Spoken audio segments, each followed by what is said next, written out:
আমার একটা ডেজার্ট চাইছে, আমি মাসুদ ভাইয়ের একটা ডেজার্ট দিছি। টিকে গ্রুপের কাজ করব, টিকে গ্রুপের কাজ বাংলাদেশ জুট মিলের। ওইখানে লেবাররা আসছে, আমি টাকা দিতে গেছি।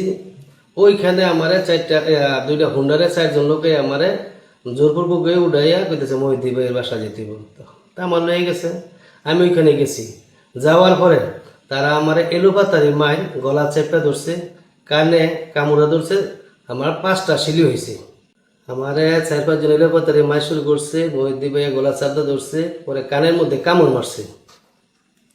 বলছে যে কিসের কাজ এনে করতে এসেছ, এন কাজ করতে না।